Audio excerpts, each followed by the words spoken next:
नमस्कार साथियों। हमने अपने पिछले व्याख्यान में हिंदी साहित्य के कालजयी रचनाकार मैथिली शरण गुप्त की रचनाओं पर चर्चा की। उसी चर्चा को आगे बढ़ाते हुए अब हम बात करेंगे उनकी एक महत्वपूर्ण खंड काव्य द्वापर।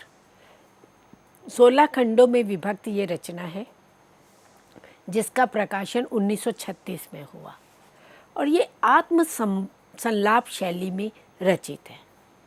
प्रबंध और मुक्तक दोनों का सम्मिश्रित रूप दिखाई देता है। ये आधुनिक युग की एक नूतन रचना है श्री कृष्ण की कथा पर ही आधारित। जो मुख्य कथा है, आधिकारिक कथा है, वे श्री कृष्ण जब ब्रज से मथुरा आते हैं, कंस का वध करते हैं और फिर उसके पश्चात मथुरा से द्वारिका जाते हैं और वहाँ द्वारिकाधीश बनते हैं। तो पूरी कथा तो वही है, प्रसंग वही है केंद्र में, परंतु श्री कृष्ण से जुड़े हुए जितने भी पात्र हैं वे पात्र मंच पर अलग अलग आते हैं और श्री कृष्ण के प्रति उनके मन में जो भाव है, श्री कृष्ण के प्रति वे जो उनकी संवेदना है उसको प्रस्तुत करते हैं आत्म संलाप शैली में। ये एकालाप शैली कहलाती है और ये शैली का प्रारंभ गुप्त जी पहली बार करते हैं। इससे पूर्व इस शैली में रचित रचना हमें नहीं दिखाई देती है और इसमें कवि ने अतीत की घटनाओं के माध्यम से वर्तमान के अनेक सजीव चित्र अंकित किए हैं। सुदामा आते हैं तो वे अपने विषय में बोलते हैं, केंद्र में श्री कृष्ण है। इसी तरह से राधा के संवाद हम देखते हैं, विद्रिता के संवाद देखते हैं। प्रत्येक पात्र आता है और वे अपने भाव प्रस्तुत करता है, परंतु कृष्ण कथा को कहना कवि का उद्देश्य नहीं रहा। उन्होंने अतीत की घटनाओं के माध्यम से वर्तमान के अनेक सजीव चित्र अंकित किए हैं और कंस के माध्यम से अंग्रेज शासकों को सचेत और सावधान किया है। तो अंग्रेज़ों का जो शासन था, जो निरंकुश था, जो अभिमान कंस के राज्य में था, अहंकार से युक्त था, मदोन्मत्तता थी, वह अंग्रेज़ी शासन में, ब्रिटिश शासन में दिखाई देती है। तो इसीलिए गुप्त जी, क्योंकि वहाँ स्पष्ट रूप से साक्षात रूप से तो नहीं कहा जा सकता था, तो कंस के माध्यम से अंग्रेज़ शासकों को वो सचेत भी करते हैं और सावधान भी करते हैं। जब वे कहते हैं जो सत्ता मद मत आज भी आंखें खोल अभागे, इसी तरह से कि मदमत होकर के जो सत्ता को चलाते हैं वे सत्ता जो है कभी भी प्रजा के लिए हितकारी नहीं हो सकती। मातृभूमि के प्रति प्रेम, मातृभूमि कविता की भी रचना की थी गुप्त जी ने। नीलांबर परिधान हरित पट पर सुंदर है, बहुत सुंदर कविता है उनकी, बड़ी प्रसिद्ध कविता रही है। स्वदेश संगीत में अनेक राष्ट्र प्रेम की कविताएं हैं और मातृभूमि के प्रति कृतज्ञता का भाव, मातृभूमि के प्रति प्रेम स्नेह का भाव वह जब भी अवसर मिलता है प्रस्तुत करते हैं। यहाँ भी वे कहते हैं मातृभूमि की पुकार है पर अब भी बंधन में हूँ मैं, विवश देख लो बेटा। तो मातृभूमि कैसे बंधन में है और उसको मुक्त कराने के लिए, आज़ाद कराने के लिए आह्वान कर रहे हैं गुप्त जी।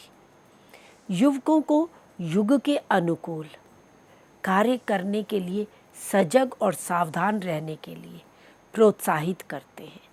द्वापर में वे कहते हैं अपने युग को हीन समझना आत्महीनता होगी, सजग रहो इससे दुर्बलता और दीनता होगी। देशवासियों को अन्याय के विरुद्ध आंदोलन करने की प्रेरणा देते हैं। ये कहते हैं न्याय धर्म के लिए लड़ो तुम, रित हित समझो बूझो, अनय समाज निर्दय समाज से निर्भय होकर जूझो। तो इस तरह से सब युवकों को विशेष रूप से वे सजग करते हैं, युवकों को आंदोलनों में सक्रिय रूप से भाग लेने के लिए प्रोत्साहित करते हैं और न्याय के पथ पर, कर्तव्य के पथ पर सजग होकर के आगे बढ़ने के लिए निरंतर प्रेरणा गुप्त जी ने अपनी रचनाओं के माध्यम से की है। इसी तरह से महाभारत पर आधारित एक इनकी और रचना रही वन वैभव, जो 1927 में प्रकाशित होती है। महाभारत का ही एक प्रसंग है, गंधर्व चित्रसेन द्वारा दुर्योधन की पराजय और फिर अर्जुन की विजय कथा, इस पर आधारित है ये। और इस कथानक के माध्यम से गुप्त जी ने हिंदू मुस्लिम एकता की समस्या का समाधान प्रस्तुत किया है। सांप्रदायिक वैमनस्य को दूर करके परस्पर एकजुट होकर शत्रु का सामना करने के लिए प्रोत्साहन दिया है। विषय भले ही वे महाभारत का उठाते हैं, आख्यान भले ही वे पौराणिक उठाते हैं, परंतु उनका उद्देश्य वर्तमान रहा, युग संदर्भ से जुड़े हुए रहे। और उस समय हिंदू मुस्लिम वैमनस्य बढ़ चुका था। अंग्रेज़ों की फूट डालो शासन करो की जो नीति थी वे सफल हो रही थी, और जिससे हिंदू और मुसलमान में परस्पर वैमनस्य बढ़ रहा था। तो इसको देखते हुए इन्होंने इनकी एकता की समस्या का समाधान इस रचना के माध्यम से किया है। इसी तरह से महाभारत का ही एक प्रसंग है, जब पांडवों को वनवास प्राप्त होता है 12 वर्ष का, और 1 वर्ष वे अज्ञातवास में रहते हैं, और उस अज्ञातवास में विराट के भवन में रहते हैं और नाम बदल कर रहते हैं। और वहाँ द्रौपदी सैरंध्री बन करके रानी की सेविका के रूप में, उसकी प्रसादिका के रूप में रहती है। और रानी का ही भाई कीचक उसके प्रति आकर्षित होता है। तो सैरंध्री और कीचक के प्रसंग को पर आधारित ये एक खंड काव्य की रचना गुप्त जी ने की है। इसी तरह से भीम की पत्नी हिडिंबा को केंद्र में रखते हुए 1950 में इन्होंने हिडिंबा नाम से खंड काव्य की रचना की। बक संहार 1927 में इसकी रचना की। ये भी महाभारत के ही एक प्रसंग है। वनवास के समय ही कुंती और पांचों पुत्र जब वन में रहते हैं, गांव में जाकर के रहते हैं, और उस गांव में बकासुर का आतंक रहता है। और बकासुर के आतंक से बचने के लिए वहाँ नियम बना रखा था कि गांव में हर परिवार से एक व्यक्ति असुर के लिए बलि जाएगा।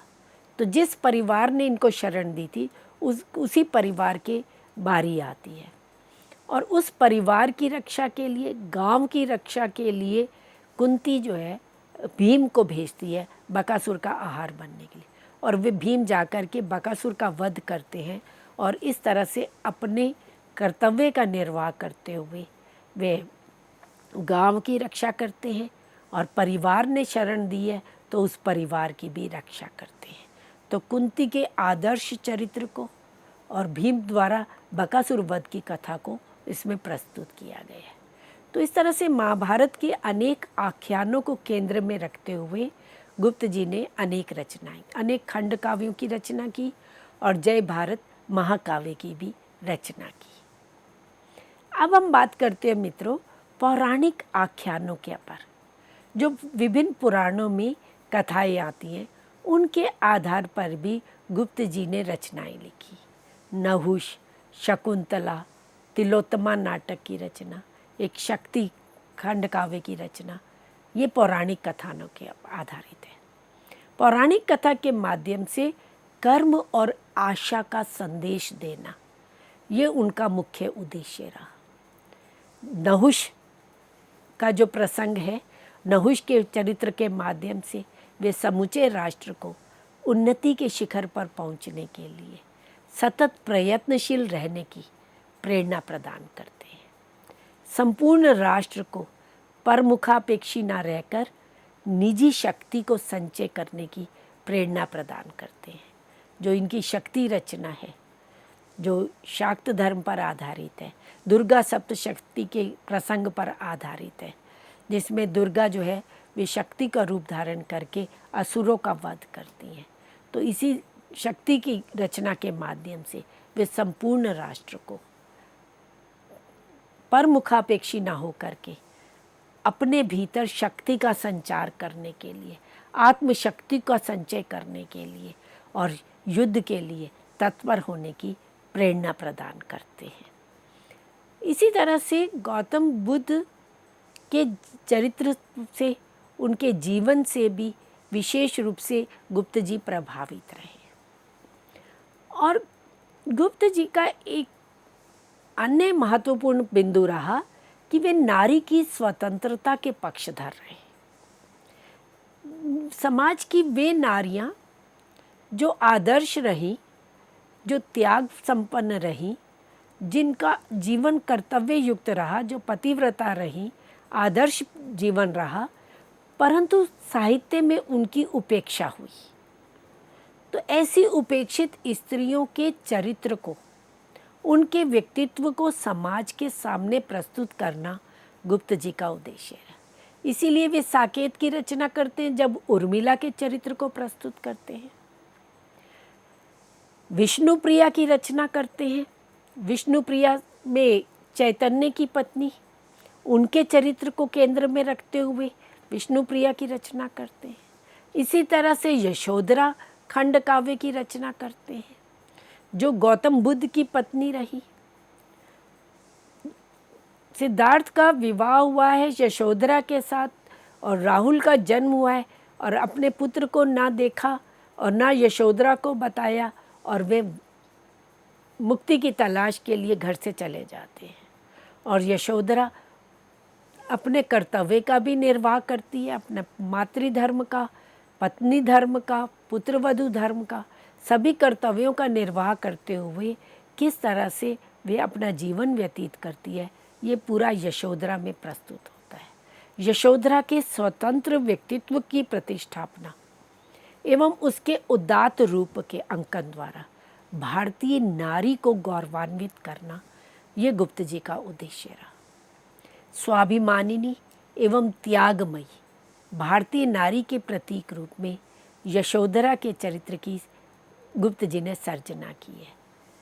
सखी वे मुझसे कह कर जाते हैं, जब वे कहती हैं तो वे उनका स्वाभिमानी का रूप रहता है, त्यागमयी स्त्री का रूप है कि क्या मैं उनको रोक लेती, आर्य पुत्र दे चुके परीक्षा, अब है मेरी बारी। इस तरह की जो गीत हैं यशोधरा में, वे यशोधरा के व्यक्तित्व को, उनके चरित्र को उभारते हैं और नारी जाति की प्रतिनिधि के रूप में वे यशोधरा का चरित्रांकन करते हैं। नारी का एक स्वतंत्र अस्तित्व है, वे केवल पुरुष के अधीन नहीं है, वे एक अर्धांगिनी के रूप में है। तो ऐसे स्वतंत्र अस्तित्व की उसकी अपनी इयत्ता है, समाज में उसका अपना स्थान है, ये दिखाने के लिए वे यशोधरा के चरित्र को प्रस्तुत करते हैं। और यशोधरा को प्राचीन भारतीय नारी का आदर्श और आधुनिक नारी की चेतना से युक्त दोनों ही रूपों में दिखाते हैं।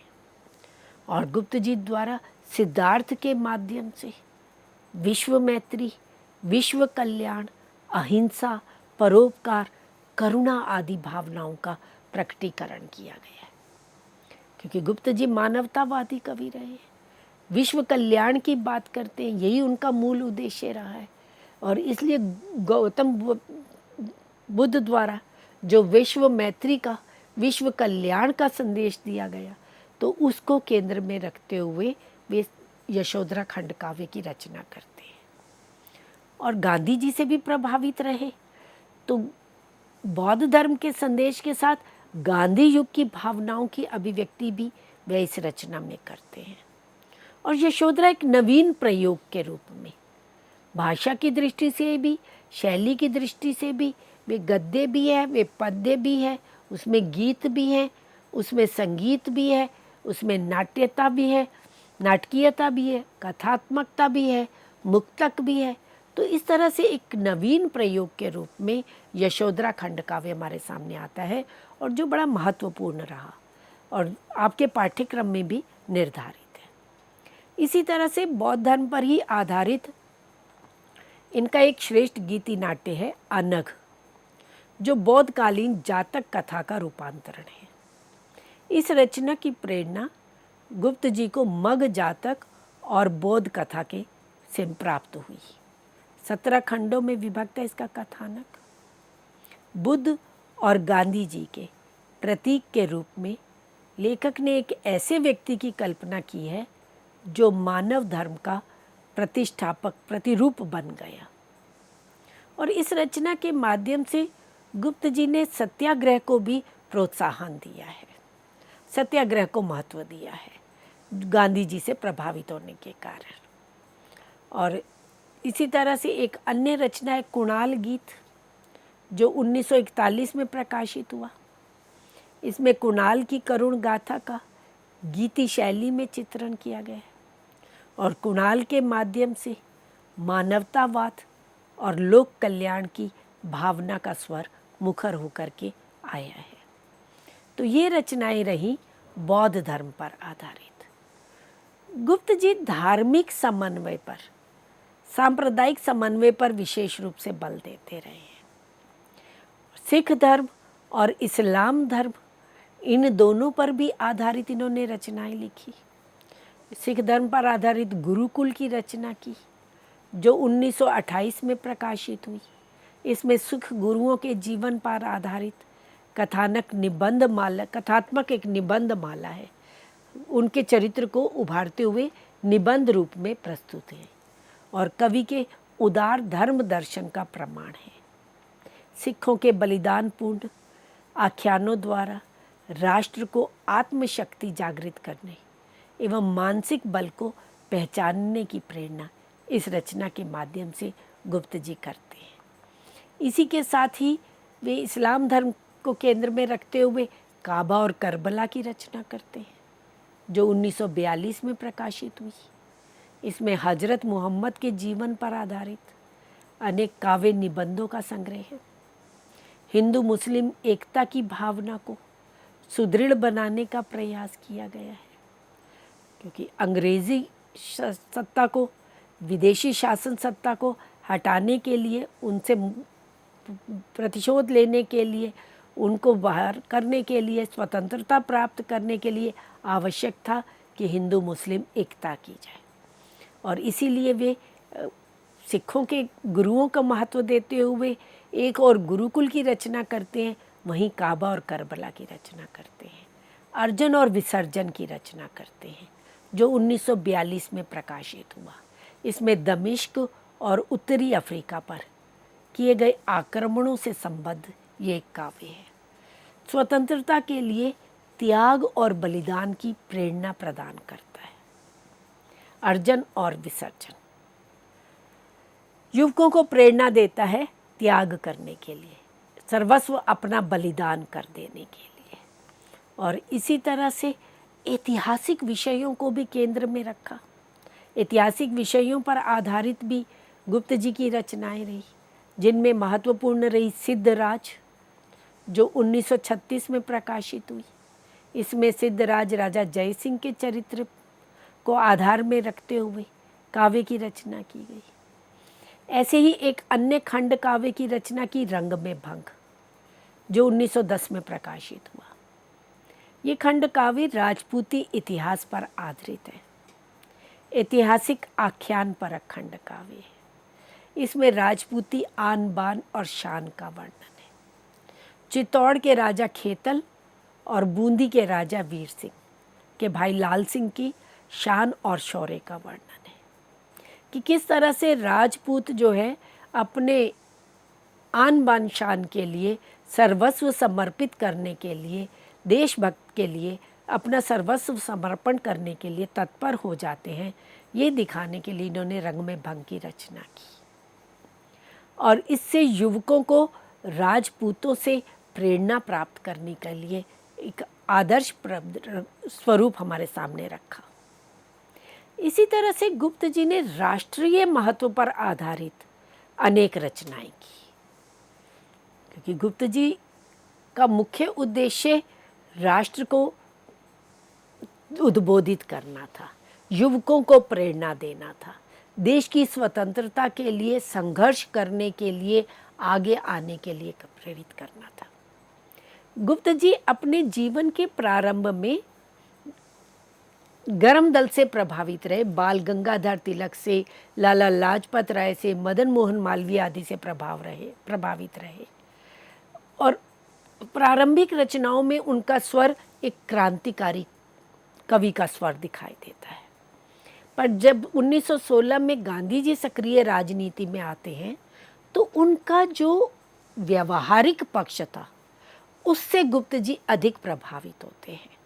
स्वावलंबी होने से, विदेशी वस्तुओं के बहिष्कार से, खादी के प्रयोग से, चरखा, कतली, तकली आदि चलाने से, तो इन सबको अपने जीवन का अंग बनाने के लिए ये विशेष रूप से प्रेरणा प्रदान करते हैं और अपनी रचनाओं के माध्यम से सीता को चरखा चलाते हुए दिखाते हैं साकेत में, उर्मिला को युद्ध में, क्योंकि उस समय स्त्रियां भी युद्ध में बराबर भागीदारी हो रही थी।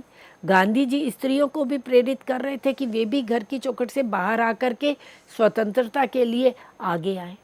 तो स्त्रियों की स्वतंत्र, स्त्रियां भी उतनी ही सशक्त हैं। तो अबला जीवन हाय तेरी यही कहानी, आँखों में है आंचल में है दूध, आँखों में पानी, ये इनकी प्रसिद्ध कविता पंक्तियाँ रही।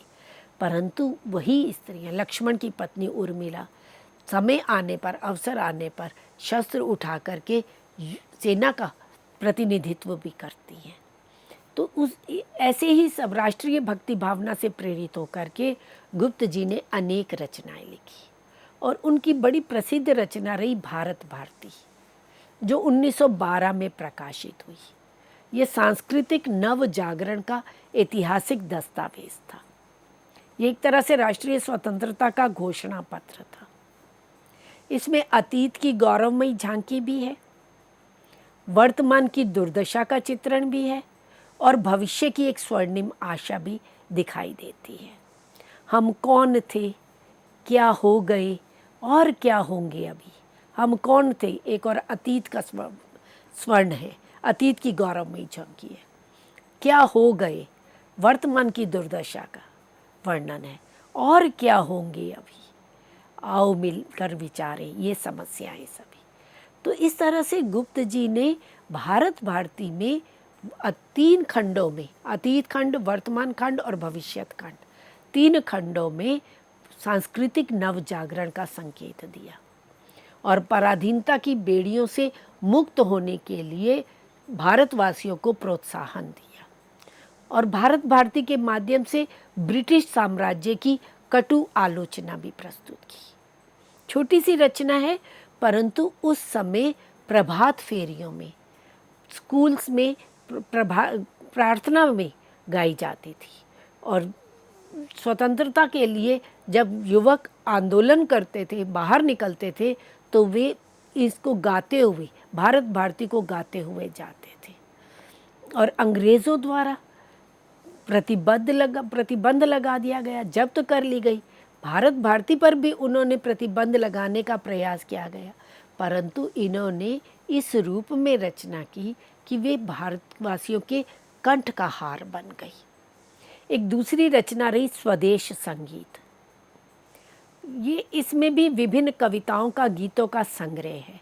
सत्याग्रह, स्वराज्य की अभिलाषा, गांधी गीत, बारदोली, जय बोल, विचित्र संग्राम, भारत का झंडा, अनेक शीर्षकों से तत्कालीन राजनीतिक आंदोलनों पर कविताएं लिखी गई, उनका संग्रह है।